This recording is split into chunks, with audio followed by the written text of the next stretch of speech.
So I think one of the reasons behind doing one of these daily challenge vlog things like Vlogmas is supposed to be that it's supposed to be more natural. You're supposed to get a glimpse into my daily life. And so today you're getting that, which is I am having to walk down the hill to buy quarters for us to do laundry.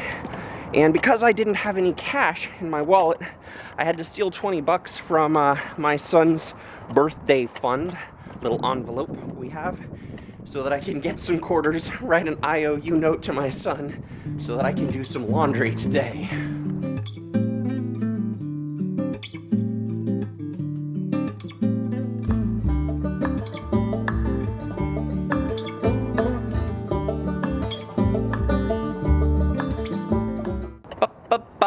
Doing laundry, super exciting video topic. I've seen some vloggers who do these daily vlog things and there's no like coherent subject matter, no theme to each vlog necessarily. It's just whatever random stuff comes to mind for them and meanders through their day, and yet it's still somehow super entertaining. I don't know how they do that. So instead of doing a whole bunch of random things that I'm not going to be very good at, I actually do have a topic I want to talk to you guys about today, which is the gap between realism and idealism, and how I think we get it almost exactly backwards most of the time. To be idealistic is to be hopeful, to think about things as you think they should be, but not as they actually are. And generally it has the additional connotation of being improbable, like it's not gonna happen that way, even though you think it should happen that way. And to be realistic, by contrast, has the connotation of, being mature and responsible and knowing what's, probable in all actuality, and basing your plans for how you're going to act in the world on, some sort of evaluation of probability. Quarters! I have them! Now I can go do laundry. Yay! So right away you can see that there's a problem with this idea of realism, because humans tend to be terrible at gauging probability. We have all sorts of internal biases that make it almost impossible for us to tell what actually is probable on a day-to-day basis. We have a recency bias, which means we're more likely to gauge things or judge things as being probable if they've happened recently. We also have, a tendency to exaggerate bad or rare circumstances. So if something unusual happens, like a terrorist attack, we tend to think such things are really common and really probable to happen when they're in fact extremely rare to happen. So trying to base your worldview and to claim a sort of sense of mature realism on the basis of a claimed attitude of framing it around probability it's lunacy. Three ships come sailing in on Christmas Day, on Christmas Day. I saw three ships come sailing in on Christmas Day in the morning. So what we tend to see in our public discourse is we tend to see this idea that what's realistic, what's mature, what's the adult and responsible viewpoint for an individual to hold is almost always the one that's most based in a fear response. Whatever the big scary thing is that we're supposed to be afraid of. It was all the realistic adults right after 9/11 who were telling us that we had to go to war against Afghanistan and then Iraq because of weapons of mass destruction. It was based in this fear of something which proved to be totally unfounded. Meanwhile, the actual people who were based in reality, the ones who had read all the UN reports, the inspectors who had been there and seen that in fact Iraq had no weapons of mass destruction, the ones who were saying something which was actually true, they were the crazy, irresponsible idealists in that scenario.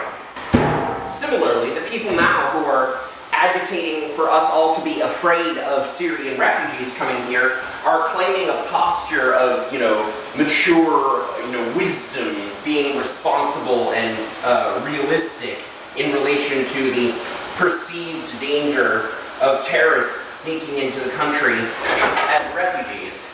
Never mind the fact that the actual record of refugees committing terrorism in this country is so vanishingly rare that you're more likely to be struck by lightning, you're more likely to be killed by a cow, you're more likely to be killed by your own appliances, your own furniture in your house, than you are to be killed by a terrorist attack, let alone the terrorist attack done by a refugee.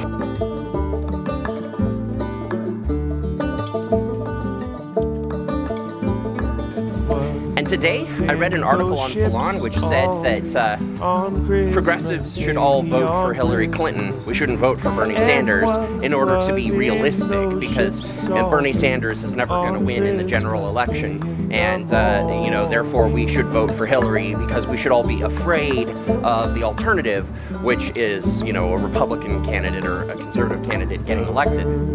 Once again, it's posed as if this was a gap between realists who are mature and responsible and are basing their views based on what's actually probable, what will occur, and idealists who are, immature and irresponsible and basing their views on something which is improbable, which won't happen.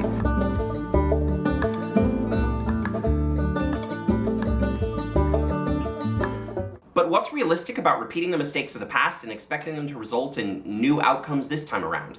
Neoliberal economics and American imperialism is what has gotten us into the situation that we are in. Bombing in Iraq and Afghanistan is what created ISIS, so why would bombing in Syria have a different result?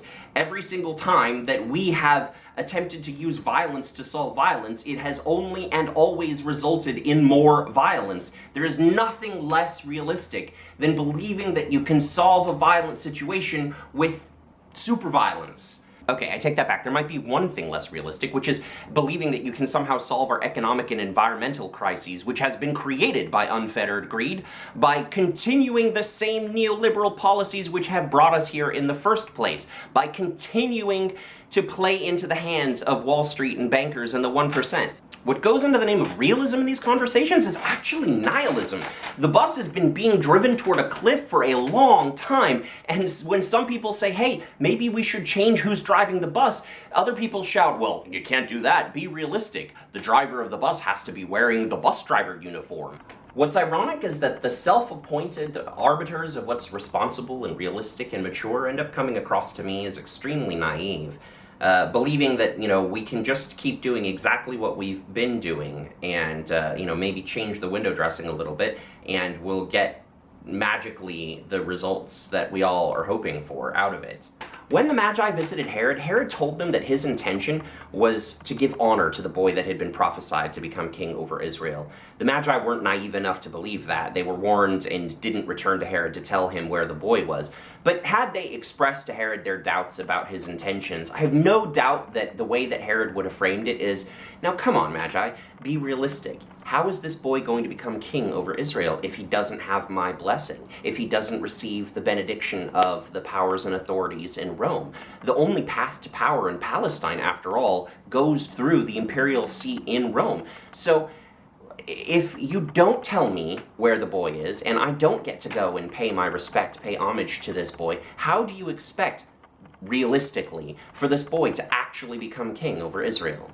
What people call realism is founded in fear. It requires a willful disregard of the obvious consequences of us continuing on the path that we are currently on, and it plays right into the hands of the powerful whose only purpose and goal is to maintain the status quo, to keep things exactly as they are, and that way leads to death. Call me foolish, call me an idealist, especially now during Advent when I'm preparing myself and reflecting on what it means that God has unexpectedly broken into the world and proclaimed peace on earth, but I want something better than realism. I want hope.